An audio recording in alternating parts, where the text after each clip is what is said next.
The American people are going to have to choose between the Bill of Rights and the Thomas Committee.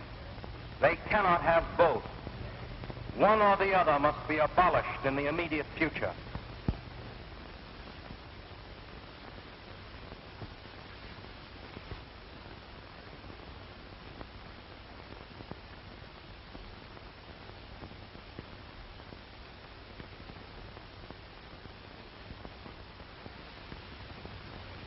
These are the Hollywood 10.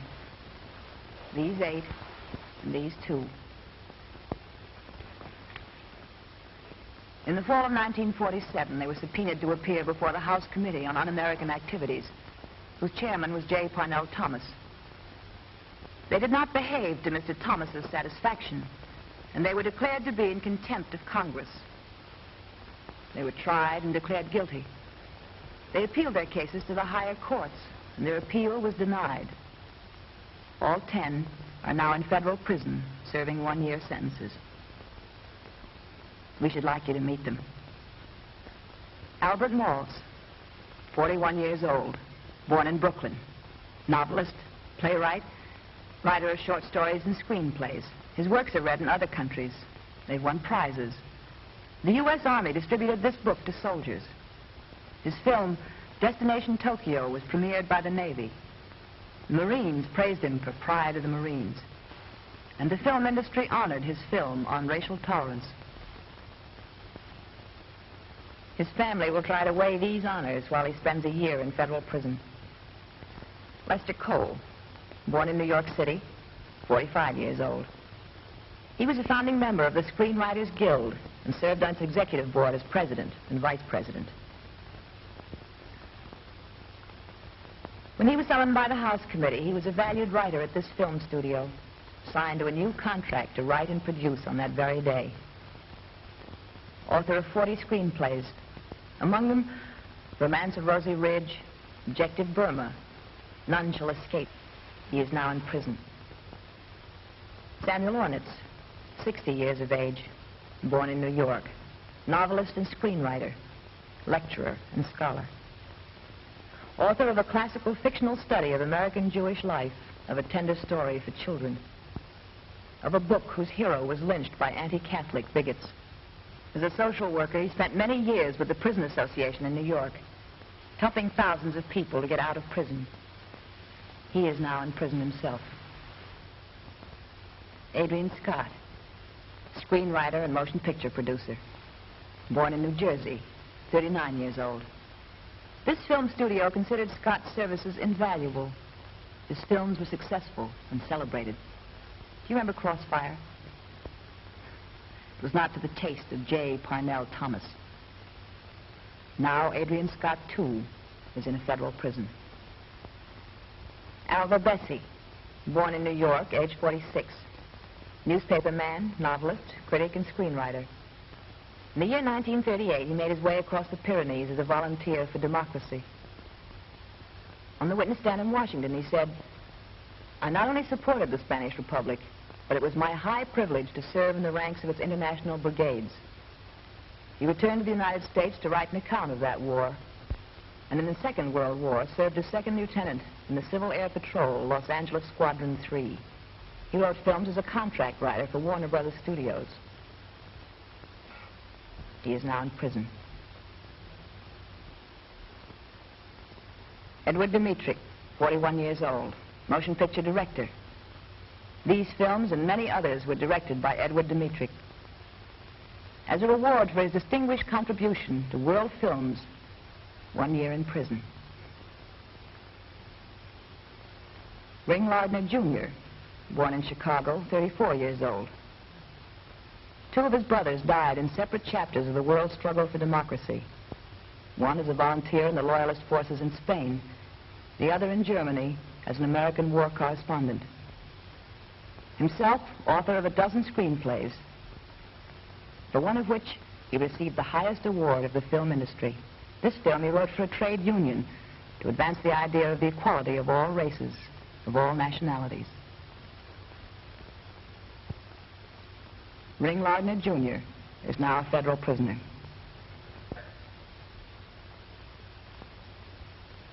John Howard Lawson, born in New York City, 56 years old. Volunteer ambulance driver in Italy in the First World War. Author of 9 plays. Author of many screenplays. Perhaps you remember some of them.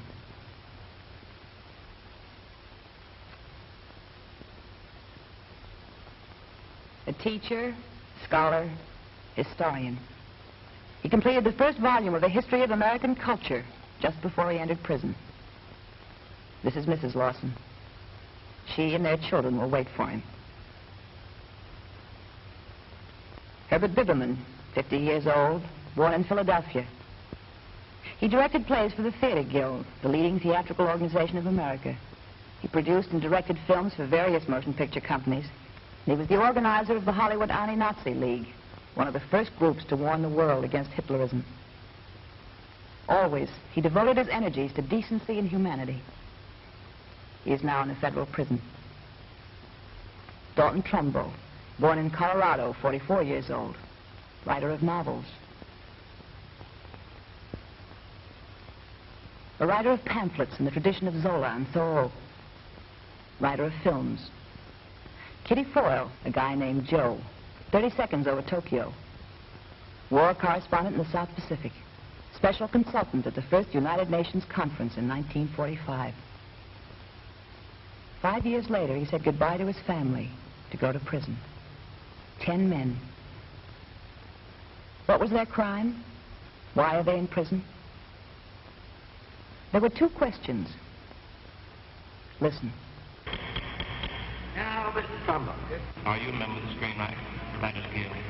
Mr. Stribling, the rights of American labor to inviolably secret membership lists have been won in this country by a great cost of blood and at great cost in terms of hunger.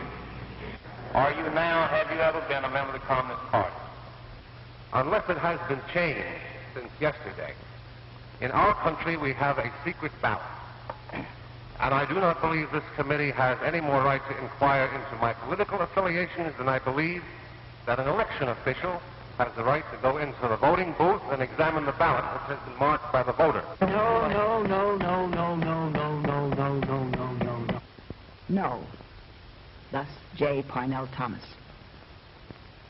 He has been put in prison as a common thief. But the 10, do they belong there?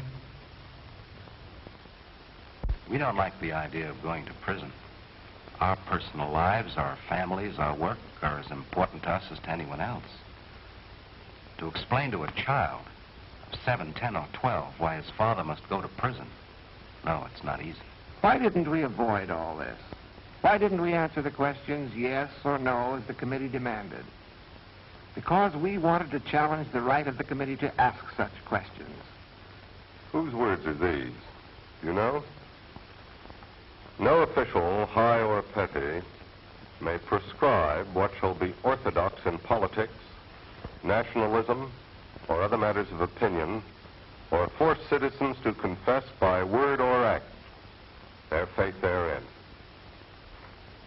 Supreme Court Justice Jackson wrote this. This was the law of the land until April 10th, 1950. On that day, by its refusal to hear our case, the court washed its hands of the rights of the American people. Our rights, your rights. And sitting in silence on the bench was the same Mr. Justice Jackson. When we appeared before J. Parnell Thomas and his committee, we thought the Constitution guaranteed the rights of everyone. We believed the Supreme Court would certainly stand behind its own decisions. Well, we were mistaken. The committee is now free to operate, to drag before it 1,000 people, or the 1,000,000 it boasts it has on its list. How are you going to answer the committee's questions? Answer yes or no. Are you a member of the Communist Party? Of the Progressive Party? Did you ever give $1 to Royal of Spain? Did you ever sign a petition against the Munn-Ferguson bill? How will you answer? You can't refuse to answer yes or no. That's contempt. It means a prison sentence for you, just as it does for us. Suppose you answer yes. How will it look smeared all over the front pages of your hometown newspaper? And what'll happen to your job? But that's not all. You answer yes, I was at such and such a meeting. Or yes, I'm a member of that organization. Is that the end? The next question is, who else was there? Who else is a member? We want names, places, people. If you want to keep out of trouble, then become a stool pigeon. Or suppose you answer no to a question. Perjury. Sign him for perjury. Perjury? What do you mean, perjury? I can prove you're a communist. Louis Badenz will testify. Whittaker Chambers will testify. Why, the Department of Justice has 24 professional witnesses who travel around the country proving nothing else. But those men are liars. Sure, Whittaker Chambers is a liar. Yet Alger Hiss got 5 years. Don't you see? These investigations are actually traps. You're damned if you do, and you're damned if you don't. It's a form of legal lynching. And this is the kind of lynching the Supreme Court refused to stop. We are aware of a developing nightmare of fear in our land, in which increasing numbers of citizens are being forced to swear, I am not this, I am not that, I don't belong to anything, I don't believe in anything, I don't criticize anything. Loyalty oaths and loyalty boards, and nobody is loyal who criticizes the bipartisan foreign policy. Thought control entering the university campuses, educators being fired, film studios enlisting in the Cold War, labor leaders being framed on perjured testimony, lawyers sent to prison for defending their clients. The reputation, career, and liberty of any citizen at the mercy of the professional stool pigeon. Yes, government by stool pigeon. Everybody investigating everybody else. And for this, on April 24th, 1950, President Truman claimed credit.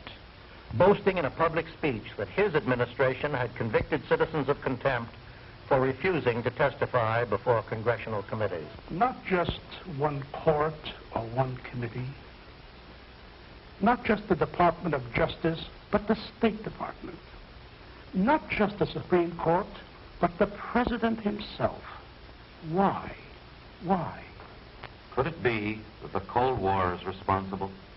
Is it possible that under the pretext of the Cold War, civil rights are to be taken from the American people, so that the very people who would have to fight and die in such a war will have no say on whether to go to war or not? There are many problems in our relations with the Soviet Union. But shall people who say no, there must be a way to peace, shall such people be investigated, smeared, blacklisted, sent to prison? When we were asked, are you now or have you ever been a member of the Communist Party, the committee was really preparing to ask you, are you now or have you ever been in favor of peace? Who is loyal to this land? Those who want to settle world problems with the hydrogen bomb? We feel that the question of peace and war, of devastated cities, of millions of dead Americans, is too important to be left to the generals. Or in the hands of the Committee on Un-American Activities. In 1859, Abraham Lincoln said, "The people are the rightful masters of the Congresses and the courts." We believe this, and for asserting that belief before a congressional committee, 10 of us are going to prison, casualties of the Cold War. How many more will there be? There need be no more. That depends on you. Truly, it depends on you.